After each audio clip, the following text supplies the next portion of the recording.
Good morning. पिछले 2 सालों में हमने देखा है कि एलर्जी के केसेस लोगों में बहुत ज़्यादा बढ़ गए हैं। बहुत लोगों को, I think in every family किसी न किसी को एलर्जी की प्रॉब्लम हो रही है। Body is reacting in different ways, है ना। एंड उसका कुछ लोग मानते हैं कि इम्यूनिटी कमज़ोर हो गई है लोगों की। कुछ लोग बार बार बीमार पड़ रहे हैं। कुछ लोग एलर्जी की जगह एंटीबायोटिक्स की दवाइयाँ ले रहे हैं। कुछ लोग एलर्जिक भी ले रहे हैं। कुछ लोग बहुत ज़्यादा दवाइयाँ ले रहे हैं। और इंडिया में तो सिचुएशन ये सीरियस हो सकती है फ्यूचर में जाके। हम लोग देख रहे हैं कि every 3 to 4 months people are falling sick, बार बार बीमार पड़ रहे हैं। We are reducing our life span by at least 5 to 8 years। और इसके लिए एक कारण जो हो सकता है वो है rising pollution in the country. I mean this is a very serious issue जो मुझे ऐसा लग रहा है कि our youngsters and our society as a whole we are not paying enough attention to. As you guys can see, मैंने AQI map, world का AQI map खोला है। इट्स वेरी अनफॉर्चुनेट, आज की डेट है 4th of February।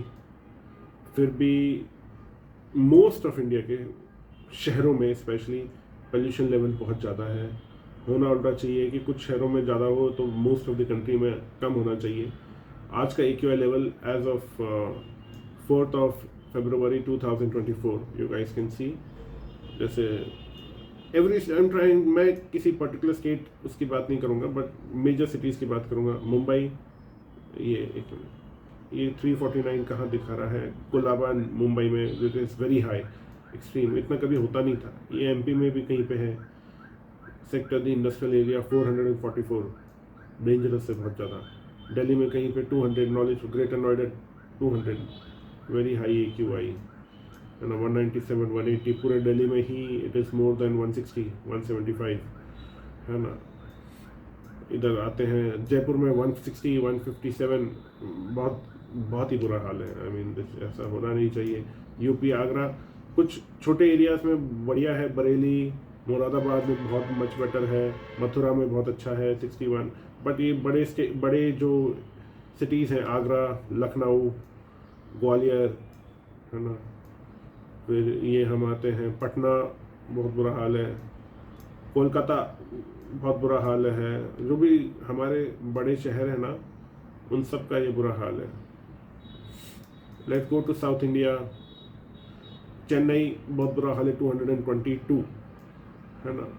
मुंबई का तो बताया था। हैदराबाद 168, वेरी बैड सिचुएशन, है ना। विशाखापट्टनम, कोस्टल सिटीज़ में भी है, मतलब बुरा हाल। मुंबई, चेन्नई, विशाखापट्टनम 160, जो कि वहाँ डाइल्यूट हो जाना चाहिए effective to being near the oceans. ये गुजरात में कहाँ पे 200 and something. So major cities में बुरा हाल है। This is very unfortunate. We need to find a way to curtail the number of vehicles which are coming on the road day by day.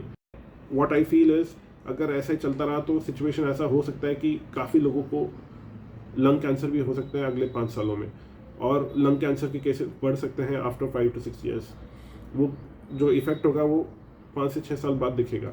It's very unfortunate that we are failing as a society. कोई state government या central government को blame करना मेरा मकसद नहीं है, but it's collective responsibility of the society. लोगों को खुद ही सोचना है कि ये एक बहुत बड़ा इशू है, इससे हर किसी को इफेक्ट होगा। इनफैक्ट बड़ों को, बुजुर्गों को एंड इवन छोटे बच्चों को भी दिक्कतें आएंगी। I am reminded of a very famous quote by Shri doctor APJ Abdul Kalam ji. उन्होंने कहा था कि let us sacrifice our today so that our children can have a better tomorrow. काश हम भी अपने बच्चों के भविष्य के बारे में ये चीज़ सोच सकें। And now let's hope we also become responsible and try to set standards by making changes in our lifestyle. And one reason तो definitely vehicular pollution है। लोग बहुत ज़्यादा गाड़ियाँ खरीद रहे हैं और चला रहे हैं, उससे तो pollution हो ही रहा है। But another reason is fire crackers का जो क्रेज़ हमारे कंट्री में है ना। हर इवेंट से रिलेटेड लोग फायर क्रैकर्स यूज़ कर रहे हैं, चाहे वो शादी हो या कोई त्यौहार हो या कोई सेलिब्रेशन हो। I think we need to find a way कि instead of fire crackers we could do something जिससे कि सोसाइटी का भी भला हो एंड हमारा एनवायरनमेंट भी सुरक्षित रहे। और maybe we could start planting trees, something like that. And I request all the stakeholders in the society to be more proactive in saving our environment. Thank you.